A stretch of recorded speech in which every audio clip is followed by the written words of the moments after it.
नमस्कार दोस्तों, मैं श्रीकांत चौहान आप सभी का ट्रेड टॉक के पॉडकास्ट में स्वागत करता हूं।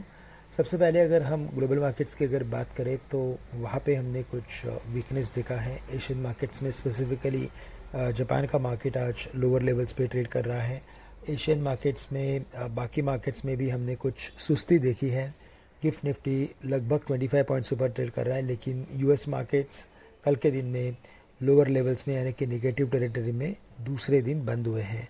उसका सबसे बड़ा रीज़न यही है कि जो दिसंबर मीटिंग के जो मिनट्स थे उसके जो इंडिकेशंस थे वो यही थे कि अभी भी यहाँ से जो इंटरेस्ट रेट्स की दरें हैं वो अभी भी कायम रहेंगी, और शायद अगर इनमें कुछ कटौती अगर आती है तो वो मार्च के बाद देखी जा सकती है।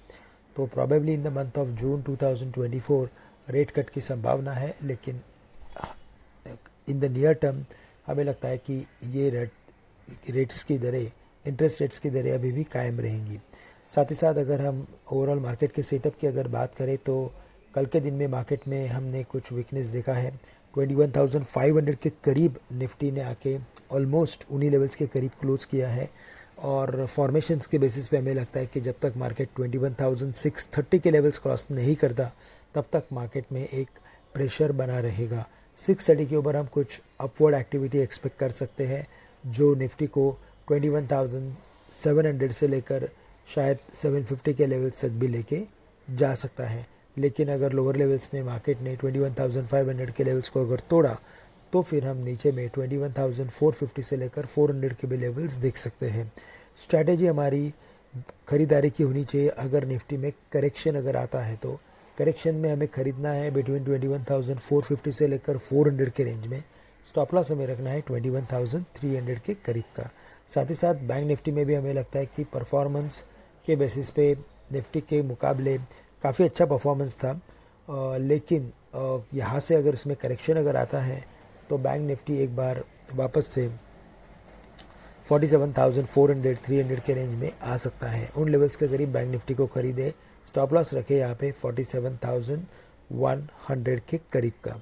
हायर लेवल्स पे 47,850, 48,000, 48,150 के लेवल्स रेजिस्टेंस के बने रहेंगे।